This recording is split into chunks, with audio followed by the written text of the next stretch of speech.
The Red Sea is under siege. A critical maritime shipping route that's long been absolutely essential to global trade, the Red Sea, as well as the nearby Gulf of Aden, have been blockaded for nearly 6 months now by a military force that can wreak havoc across the water without deploying a single ship. The perpetrators behind the blockade are the Houthi rebel organization, a powerful and growing movement inside the coastal Arab nation of Yemen that counts among its allies not just Yemeni civilians, but the powerful nearby nation of Iran. As war rages across the occupied territory of Gaza, on the shores of the Mediterranean, the Houthis have chosen to make their own bold play in solidarity with their and Iran's mutual ally, the Hamas organization. They've done this not by sending troops or weapons to the Gaza Strip, but by launching a campaign of maritime terror right off of the Houthis' own coast, where hundreds of billions of dollars worth of global trade is right there for the taking. Now, after almost 6 months of practice, the Houthis are forcing the rest of the world to acknowledge an uncomfortable reality. That is to say, they're getting a lot more dangerous. What started off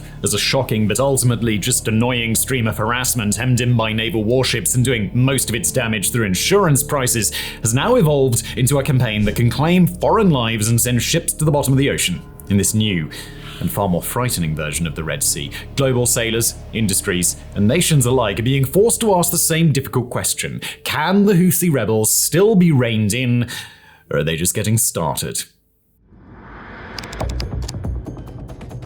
Now, if we're going to understand just how impactful the Houthis' latest escalations have been, we first got to have an understanding of what the status quo in the Red Sea has looked like for the past few months. The Houthi rebels, or more accurately, the Houthi movement, have been a major force inside Yemen for several years now, a Shia Islamist political movement that primarily draws its local support from a Shia branch called Zaydis, but has received significant financial, military, and logistical support from the nation of Iran. The Houthis have worked for a while to take over Yemen, and they've been largely successful, now controlling the nation's capital, Sana'a, a long stretch of coast along the Red Sea, and quite a sizable proportion of Yemen's overall landmass. They are among the most successful members of an informal alliance known as the Axis of Resistance, a network of predominantly Shia Islamist organizations that each draw their support primarily from Iran. Alongside the Houthis are recognizable names like Hamas in Palestine and Hezbollah in Lebanon, plus a whole range of militias in Syria and Iraq, and the official Syrian government under Bashar al-Assad. And when a fellow member of the Axis of Resistance came under attack, as the Hamas organization rather predictably did in Israel after launching a massive terrorist attack and retreating back into Gaza, the Houthis decided to step up and work to influence the outcome of that conflict. Their first military moves came just 12 days after Hamas's attack, when the Houthis launched 3 land attack cruise missiles and a handful of drones meant to fly past Saudi Arabia, Egypt, and Jordan and strike Israel.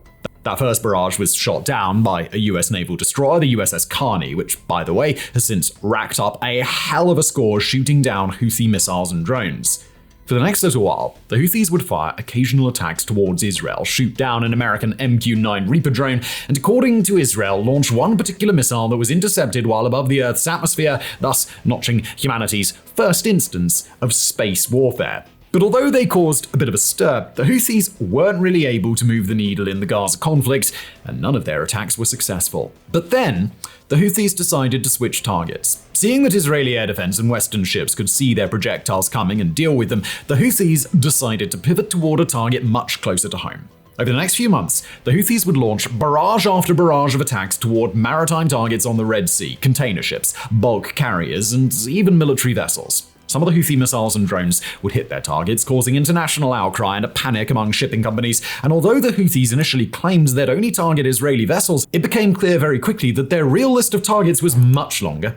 The global response would be severe but not debilitating. An American-led air campaign destroyed some, but not all offensive warfare capabilities on Houthi territory, and an international coalition of naval forces, although a bit less powerful or global than initially intended, was largely able to intercept Houthi missiles and drones, so that at worst they caused only minor damage to commercial vessels. Global trade organizations became very nervous, but not paralyzed, and despite some rather massive insurance hikes, many companies have continued sending traffic through the Red Sea instead of going all the way around Africa to make the crossing from the Indian Ocean to the Mediterranean. But that calculus started to change on the evening of February the 18th, 2024, when a pair of Houthi anti-ship missiles scored direct hits on a ship called the Rubymar. It was a bulk carrier hauling about 21,000 metric tons of fertilizer from the UAE to Belarus. Owned by a British company, sort of, it's pretty complicated, but flying the flag of Belize and operated by a company from Lebanon, it had a multinational crew on board: Syrians, Egyptians, Indians, and Filipinos. 24 people in total. The ship was hit once against its hull, close to the engine room, and once on its deck. Luckily, all hands aboard were evacuated safely, and they've since been able to get back home, but the ship itself wasn't so lucky. As the evacuation went on, it became clear that the Rubymar was taking on water. A shipping advisory urged other vessels to keep their distance, and over the next few days, images came out that continued to show the Rubymar in more and more dire trouble. First, the images showed the ship's stern hanging low in the water. Then it looked as if a small section of the stern, just before the bridge, was underwater, and then more and more of the ship was claimed by the sea in what appeared to be a losing battle. Initial plans to tow the Rubymar to port were eventually abandoned after none of the nearby countries would agree to receive it. Then, while the ship was still clearly in a bad way, but not quite below the water yet, something happened. According to British maritime security firm Ambre, there was an unspecified incident involving the Rubymar on Friday, March 1st, in which several Yemenis were harmed. Satellite images have since revealed small boats operating around the Rubymar, although who they belong to was unclear. More than likely, though, it was Houthis coming back to finish the job. According to space company Maxar Technologies, satellite images taken after the incident revealed new blast damage on the Rubymar, with the small boats gone. A day later, on Saturday, March 2nd, the Rubymar was reported sunk, and subsequent aerial photographs have clearly showed the Rubymar's bow, name and all, lingering beneath the surface of the waves. On a practical level, the sinking of the Rubymar would pose challenges regardless of how or why it sunk into the sea. Global environmental advocates are warning that the ship, which has already leaked an 18-mile oil slick into the Red Sea, will now set off an ecological bomb against the coral reefs of the nearby waters, courtesy of those 21,000 tons of fertilizer on board. It's also a massive underwater obstacle for other ships, who risk hitting it as they pass by if they're not careful. But from a wartime perspective, the sinking of the Rubymar is important for another reason. The Houthi rebels, after months regarded as a nuisance bunch of hooligans taking potshots from the seashore, have now scored a land-to-ship kill. Granted, the world's known for a little while that such a strike was technically possible. The Houthis have been deploying explosive drones on both cruise and ballistic missiles, and as the old adage goes, play with fire and somebody's gonna get burned.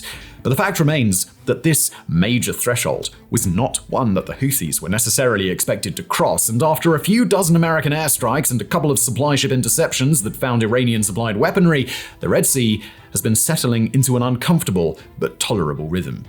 With the sinking of the Rubymar, the calm on the Red Sea was shattered, finally matching a peace that was shattered months ago.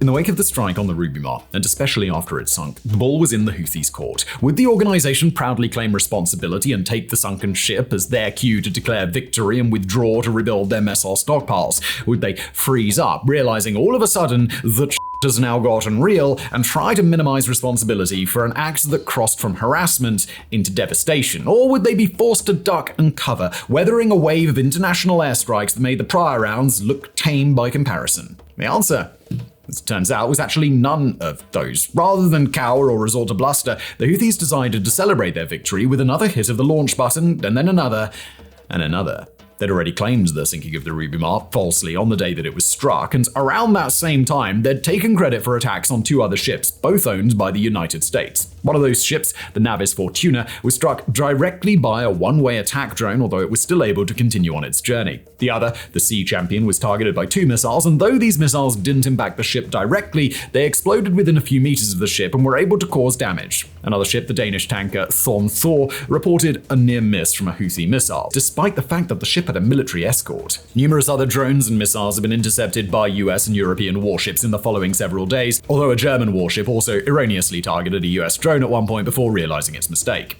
In the air, the Houthis struck down another American Reaper drone with a surface-to-air missile, and while US retaliatory strikes have struck Houthi missiles near or even inside Yemen, including ones hit on March the 5th that were deemed ready to launch, it's unclear how much of an impact even these strikes are going to have. But even with coalition defenses heightened, the Houthis scored another direct hit. This time, the strike came on Monday, March 4th, against the container ship MSC Sky 2. Flagged under the nation of Liberia, then traveling from Singapore to the African coastal nation of Djibouti, the Sky 2 was hit in the Gulf of Aden, a stretch of water that's basically right next to the Red Sea. It was struck by an anti-ship missile, one of two that targeted it, and while no casualties were reported, the hit was severe enough to cause a fire. Notably, neither Djibouti nor Singapore nor Liberia nor the ship's owner nation Switzerland have had much of anything to do with the Gaza conflict, yet another indicator that the Houthis are targeting ships indiscriminately, running contrary to the claim that their goal is to deter foreign nations from supporting Israel in Gaza. The Sky 2 has since arrived in Djibouti for evaluation. We should note here that in the weeks following the hit on the Rubymar, the Houthis' rate of missile and drone launches has declined somewhat. But at the same time, their consistent ability to get closer and closer to their targets suggests that the Houthis' targeting and attack practices are improving, meaning that even if fewer strikes are being launched, the actual threat posed by the Houthis is still growing. Now that it's become clear that they can score direct hits on commercial vessels, the next question about the Houthis' capabilities is even more serious. Can they kill people? To answer that question, we'll first take a look at what sort of ships we're talking about. Although the Red Sea hosts a wide range of vessels, the majority fall into three basic categories: container ships, bulk carriers, and tankers. Generally speaking, these are very large ships, anywhere from 120 meters long for smaller container ships all the way to upward of 370 meters, 1,200 feet, or even longer for some of the world's biggest vessels. They've got incredible carrying capacity. They sit high up out of the water even when they're fully loaded, and they're both slow and hard to maneuver, meaning that essentially they're sitting ducks on the water. While vessels like these can have as few as half a dozen crew if they're on the smaller side, most carry somewhere between 20 and 30 crew members and a handful of security guards, perhaps 2 on the low end and 6 on the high end if we're talking about a rough average here. As far as the danger factors at play aboard these ships go, the personnel themselves are usually concentrated in and around the ship's bridge, which is typically, although not always, oriented toward the stern of the ship or its rear. A few crew members and security guards might be operating elsewhere on the ship at any given time, but by and large, everybody's going to be toward wherever the bridge is located. The engine room is around that same area. If the engines are damaged, the ship will be unable to move, or otherwise will have a hard time moving. Fuel is stored within the hull, and while it's unlikely to ignite if it's, say, struck by a missile directly, it's much more likely to spread across the ocean in vast spills and slicks if it's given a means to escape its fuel tanks. Just as important is what a ship's carrying on board. For example, the Rubymar's cargo of fertilizer was volatile and considered capable of detonation if it was hit with the sort of force that a direct missile strike could achieve. On top of all of that, any disabled ship is subject to be lashed by bad weather, and ships are known targets for pirates and hijackers, something the Houthis themselves are capable of doing, including in a hijacking of a ship called the Galaxy Leader early in their current campaign. So, putting it simply, yeah, if the Houthis are capable of scoring direct hits on ships like the Rubymar and sinking them, then they are capable of killing people aboard these vessels as well. It's largely a matter of where on a ship the given missile or drone hits, and if they're capable of hitting the ship at all, then they're bound to hit the crewed areas sooner or later. As for who could be killed, well, that's basically a complete crapshoot. Trade vessels can be owned by a company from one nation, operated by a company from somewhere else, leased by a company from a third nation, and sent to complete a job between a fourth nation and a fifth nation, all while carrying cargo that was placed in it in nation number 6. The people on board will often be citizens of completely unrelated countries, speaking several languages and hailing from multiple continents. So not only might the Houthis not know or care where a ship technically hails from, but they're seemingly okay with taking the risk that a wide range of global nations could be impacted, including both friends and foe, if their strikes cause fatalities. As major as it is that the Houthis are now doing consistent real damage to trade vessels, even that development doesn't completely do justice to how quickly the rebel group is expanding its capabilities. Although not much is known about how the Houthis plan attacks or receive their weapons, largely owing to a decision by Western nations to disengage their intelligence networks from Yemen's long civil war across the last decade, we do know that the rebel organization today is a lot more dangerous than it used to be. One particular evolution comes in what the group can launch from its own territory, including both its anti-ship weapons and the weapons it deploys in its own defense. The Houthis have basically run through or discarded their older arsenals of obsolete Soviet missiles and slightly better, but still old and pretty ineffective Chinese ones. The ones they still do have are much more useful for military parades to boost morale than they are for any actual attacks. Instead, the Houthis now fill their stocks with radar and infrared-capable Iranian missiles estimated to have a range of at least 800 kilometers, and several Chinese missile models also reproduced and transferred to the Houthis by Iran. They've also got ballistic missiles, including 2 models with anti-ship warheads of at least 300 kilograms, which is enough to punch a pretty massive hole through the hulls of most Red Sea vessels. They've even modified surface-to-air missiles, most likely captured from the internationally recognized Yemeni military for use in their ship attacks as well. Their drones, while much less effective in hitting sea targets, are still invaluable for drawing fire from coalition warships, engaging in swarm attacks to disguise the flight of more dangerous missiles, and potentially being steered much more precisely to hit certain parts of a ship. The Houthis' land-to-air defenses have proved repeatedly capable of shooting down American Reaper drones courtesy of their own air defense systems. While those air defenses haven't been capable of hitting American manned warplanes, they've been instrumental in limiting just how much aerial intelligence data the US and other nations can collect, while they're still trying to make up for the deficit in on-the-ground human intelligence assets. Beyond their air capabilities, American airstrikes have revealed a new weapon for the Houthis: sea drones. While they've long been considered a sort of niche, almost theoretical element of drone warfare, naval drones have made a massive impact in Ukraine's arsenal over the past 2 years, being used against Russian targets in the Black Sea.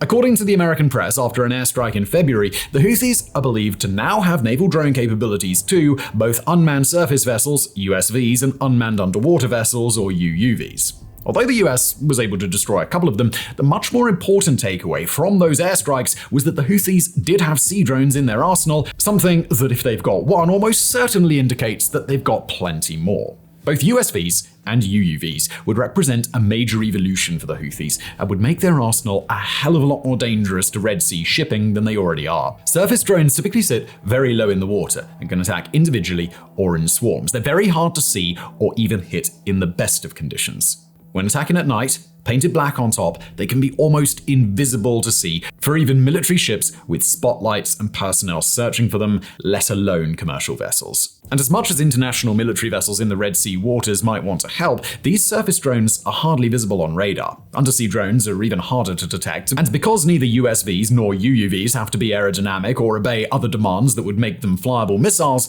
they can instead be packed with much heavier explosives. Because they sit at or below the waterline, they're far more optimized toward creating the kind of ship damage that will lead directly to sunken vessels. Perhaps worst of all, since they don't need to stay airborne or even stay powered, they can be shut off and allowed to drift as if they were any other piece of sea pollution before being reactivated as vulnerable merchant ships pass right within their range. Unsurprisingly, sea drones have been a dreaded but rather obvious next step for the Houthis for some time, and now that the threshold has been crossed, it's only a matter of time before these drones start popping up in interceptions or even successful attacks. And with new toys comes new targets. In early March of 2024, news emerged that several critical undersea cables running through the Red Sea just off the Yemeni coast had been damaged or even severed under unclear circumstances. That portion of the Red Sea hosts about a dozen such cables, thick bundles of glass fibers with roughly the width of a garden hose, and despite how small and how few of them there are,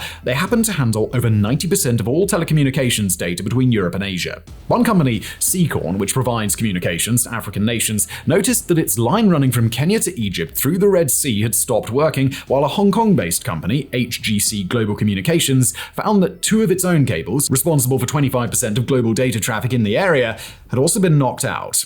Now, we've got to be clear here. If these cables were indeed cut by the Houthi rebels, as many news sources around the world have speculated, then there's not yet any proof. The cables could easily have been snagged by a dragging anchor or affected by something geological or otherwise not man-made happening on the sea floor. They are easy to damage, with an average of 100 broken sea lines each year out of roughly 500 running underwater. Usually marine accidents are responsible, but they also could have very easily been sabotaged, especially with, let's say, a heavily explosives-laden UUV that may or may not be in the Houthi arsenal. The cables have not yet been recovered and inspected, an operation that will need to clear red tape from inside Yemen in order to move forward, and with the earliest estimates on when that work can take place being as far away as April, so it's not likely we're going to get any answers soon. The Houthis have denied targeting the cables and have instead blamed British and American strikes, which over in the US, White House National Security Advisor John Kirby has relayed that the US has assessed that the dragging anchor of the Rubymar was responsible for the severing of the cables. That being said, any consensus that the Rubymar's anchor was the cause of the problem will take a while to establish, and with Houthi boats believed to have been active around the ship and thus the sea cables before it sunk, it's hard to definitively conclude that a simple dragging anchor was the only factor at play here. Not only that, but an attack on the sea cables would be directly in line with the Houthis' demonstrated modus operandi so far in their campaign. The Houthis have, thus far, been all about actions that impose costs to the world for not stopping the violence in Gaza, something that compromising large portions of the world's flow of data would certainly accomplish. That's something Yemen's internationally recognized government realizes and started warning the world about several weeks ago. And even if the Houthis didn't know where the sea cables were located previously and might not have planned or even known to attack them, well, now they've been found with a good deal of accuracy under a part of the Red Sea that's already in the Houthis' crosshairs. With the situation in the Red Sea getting worse and worse, the last few weeks have turned into a countdown until the first seemingly inevitable Houthi strike claims the lives of people aboard vessels transiting the Red Sea. On March the 6th, 2024, that countdown clock ran down to 0. The strike took place not in the Red Sea, but in the Gulf of Aden, about 50 nautical miles from the port city of Aden on the Yemeni coast. The target was a Greek and Liberian-owned ship, the True Confidence, flying the flag of Barbados. A bulk carrier loaded with steel, making the journey from China's Jiangsu province to Saudi Arabia's port city of Jeddah, the ship was owned by a crew of 20, 1 person from India, 4 from Vietnam, and 15 from the Philippines. It was accompanied by 2 armed guards from Sri Lanka and a 3rd from Nepal. According to the UK Maritime Trade Operations Agency, the ship had been contacted by radio in the minutes before the strike by a group calling itself the Yemeni Navy, and it was told to change course. Shortly afterward, the ship was struck by a ballistic missile launched from Houthi-controlled parts of Yemen, hitting the ship's stern and significantly damaging its bridge and accommodation section. A fire broke out on board, and 21 members of the crew were rescued via helicopter from life rafts near to the ship, including several who were critically injured. Naval vessels from America and India took part in the rescue operation. At present, 3 crew members have been confirmed dead, 2 of them hailing from the Philippines and 1 from Vietnam. 4 others among the crew are known to be wounded, including 3 who are currently in critical condition. The names of the dead have not yet been released.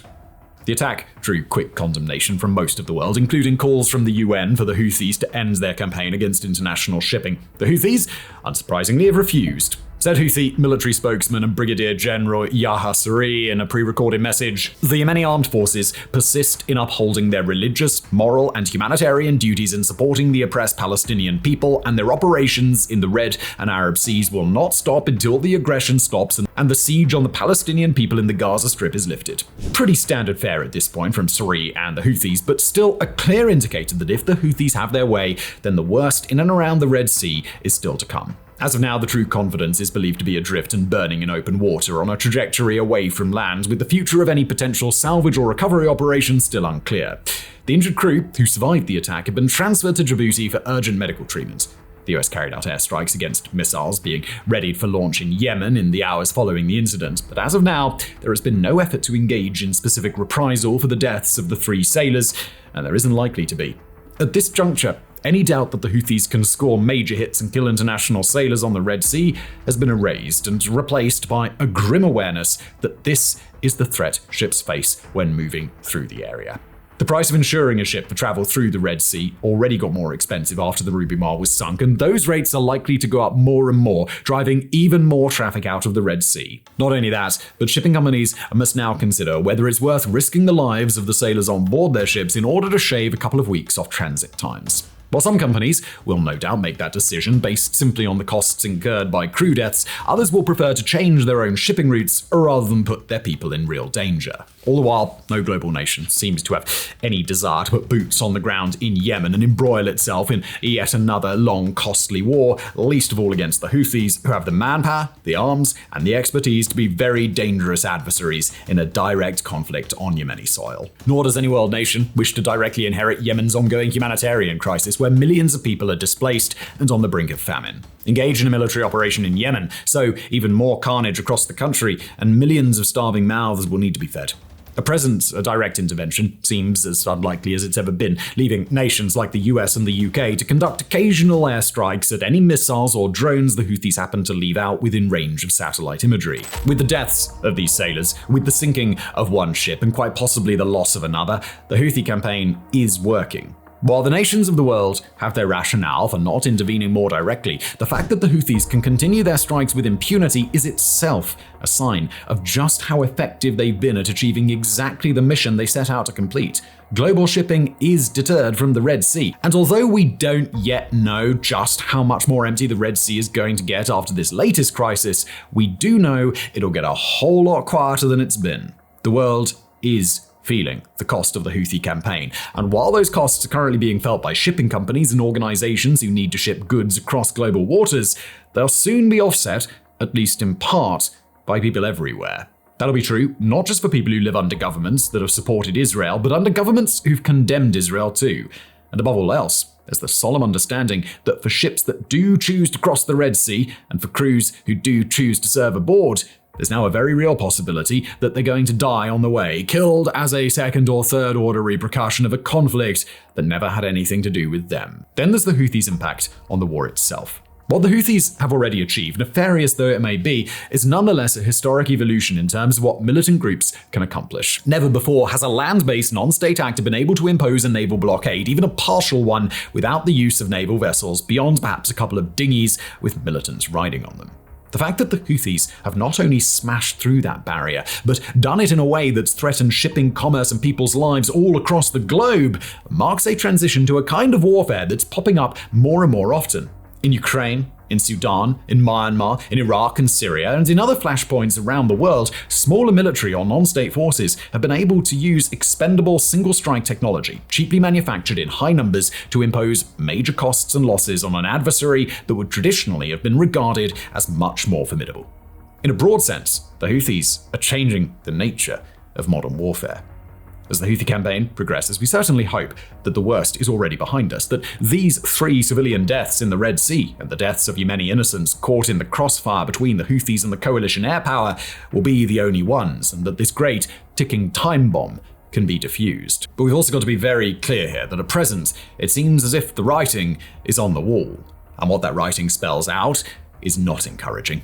In all likelihood, this Houthi campaign will get worse before it gets better. Ships will not stop transiting the Red Sea, at least not yet, but it's abundantly clear that the Houthis are getting better and better at targeting the ships that do pass by, both with their land-to-sea missiles and drones, and with an expanding arsenal that gets more and more dangerous every day. Where this path ultimately ends, no one can yet say, but where it seems to be headed now gives precious little reason for optimism.